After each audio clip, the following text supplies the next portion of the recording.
Welcome to Dare a New Belief, a place to discover what is possible for your life after the loss of a loved one, and where you will find inspiration, insight, support, and love, and hopefully a bit of laughter to help you through your day.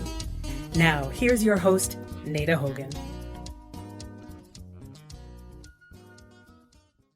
Welcome to Dare a New Belief, where you will find light and life, love and joy, healing, faith, and hope. A place where you get to believe in what is possible for your life. And today I have the great honor to introduce you to Michelle Boss. Hello, Michelle. Hello. Hi.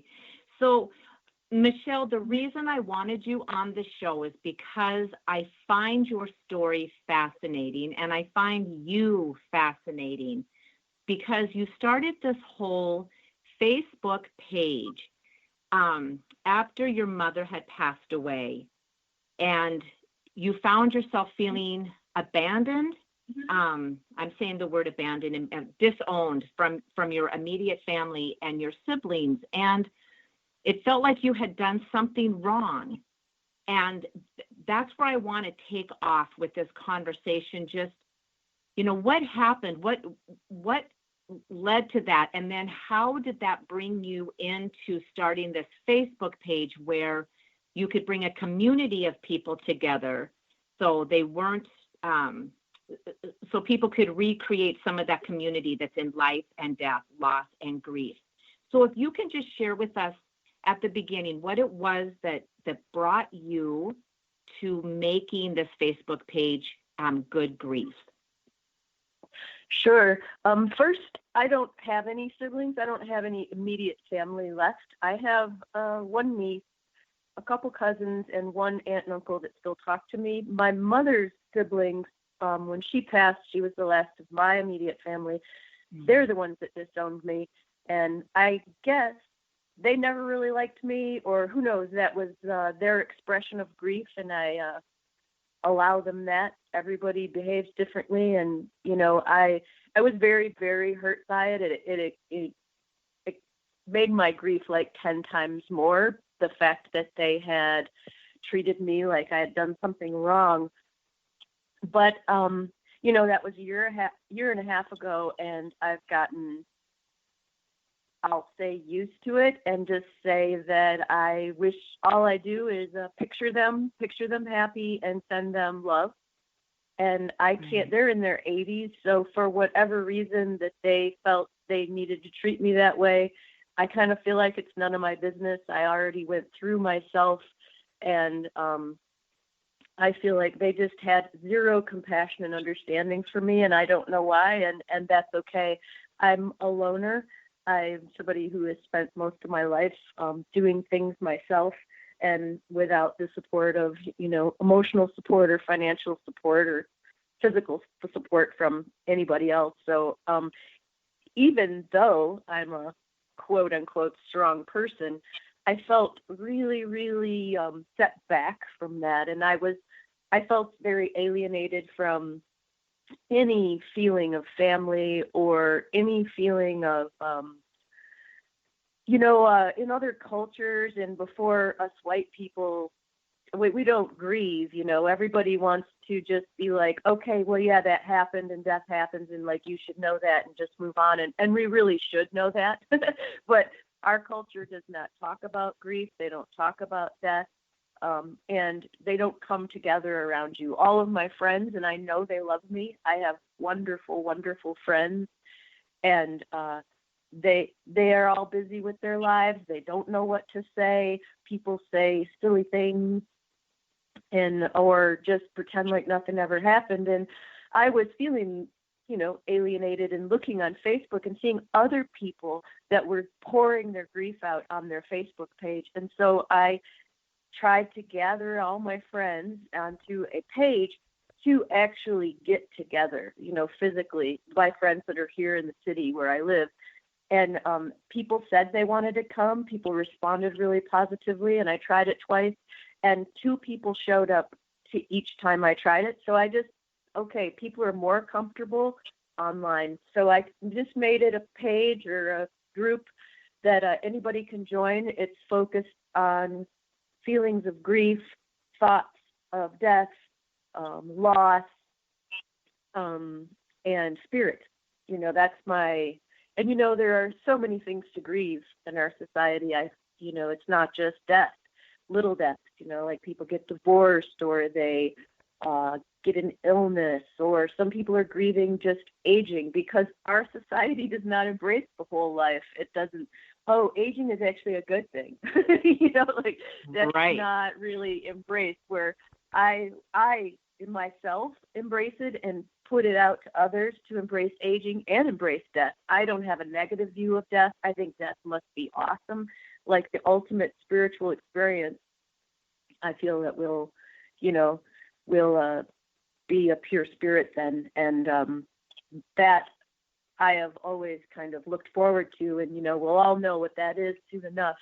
There's no need to push it, but I feel that there is a great need in our society to embrace death, to talk about death, to talk about grief, to talk about the things nobody wants to talk about, because some people have the idea that that's not nice, so don't talk about it, just talk about good things. But I see people on Facebook that need to talk about it, and it's probably better to have a page where they're safe to talk about it without their friends saying, "Oh man, all you talk about is depressing stuff. I don't want to, engage with you anymore." So that my intention is to create a safe space for people to express those things that most people don't want to talk about, but all of us in the group, we need to talk about it, because everyone in the group is grieving something or someone. There are people in the group that their children have been murdered, or, all kinds of ways. Life is full of every aspect. So there's lots to express. And I think it's pretty successful. I guess it helps people. And I love about my group that people support each other. If somebody posts something on there and I am busy with my life and haven't gotten on Facebook, I get on, and several people are supporting that person with what they post. And so I think that it's very healing for people also to support others, even when they need support. There's like a symbiotic thing, a circle, and we used to gather around grief and support each other and carry it through and honor that, like the Day of the Dead, in the Mexican culture, where you honor your ancestors once a year, or you do it throughout the year too. Some people I have an altar that's always up. It's not just for the Day of the Dead, but it's something just ritualistic that's lacking in our culture, but that's to each their own. That's I think a wonderful practice. Absolutely. And I've been on your Facebook page that's called Good Grief.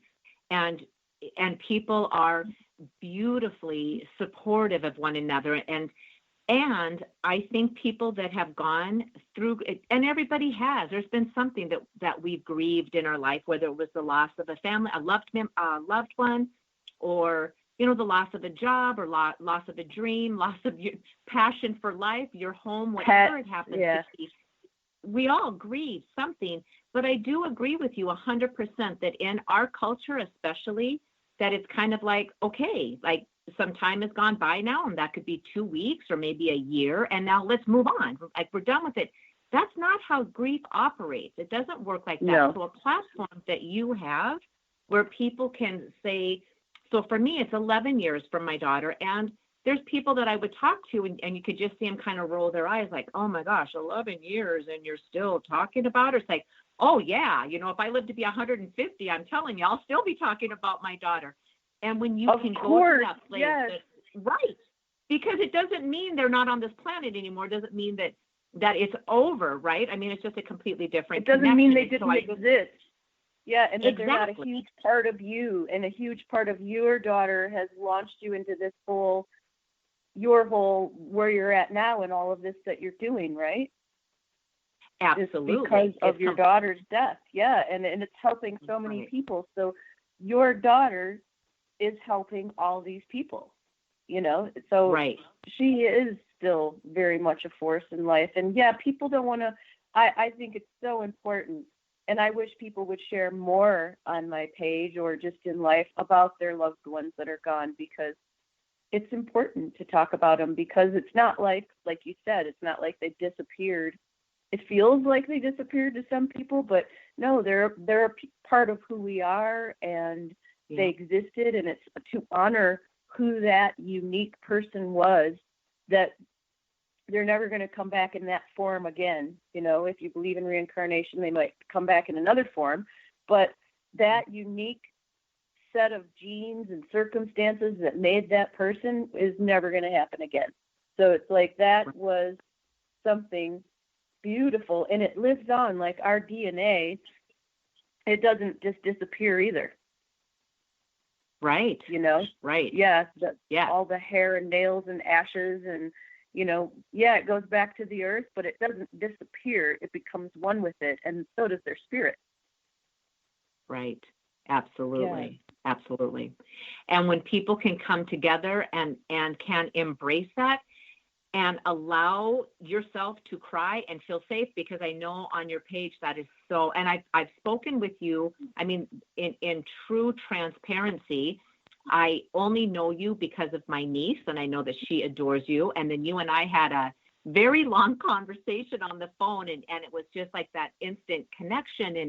And I just know that you have this beautiful, true, loving, and compassionate heart, and that your page, which is amazing to me, because a lot of times when you have a page that's on Facebook, or I guess any kind of platform, when it's not a closed group, when it's open to anybody, that you can get some people in there that, maybe are coming in with ill will or poor intentions.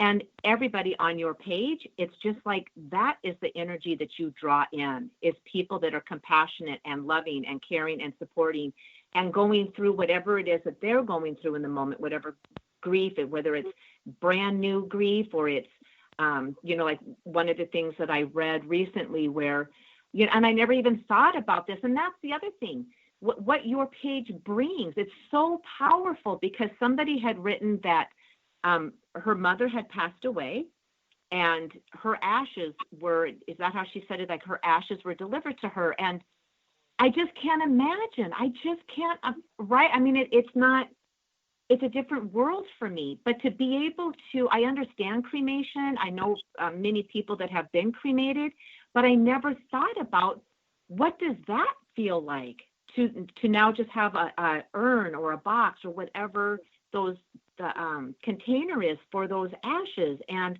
they give them to you in a plastic container. They come in a plastic bag and in a plastic box. It feels very plastic. No way. Yeah, and then they feels like a bag of sand. It's not light like you think ashes would be light. They're heavy. Yeah. And yeah, my mother was little, and when I got her ashes, I held them, and I thought, how could she possibly weigh this much in ashes? But their ashes are not, it's not like wood. It's I don't know if you've ever heard of what's it called when the Buddhists, when they are cremated, I forgot what it's called, but there are actually crystals left in their ashes. No.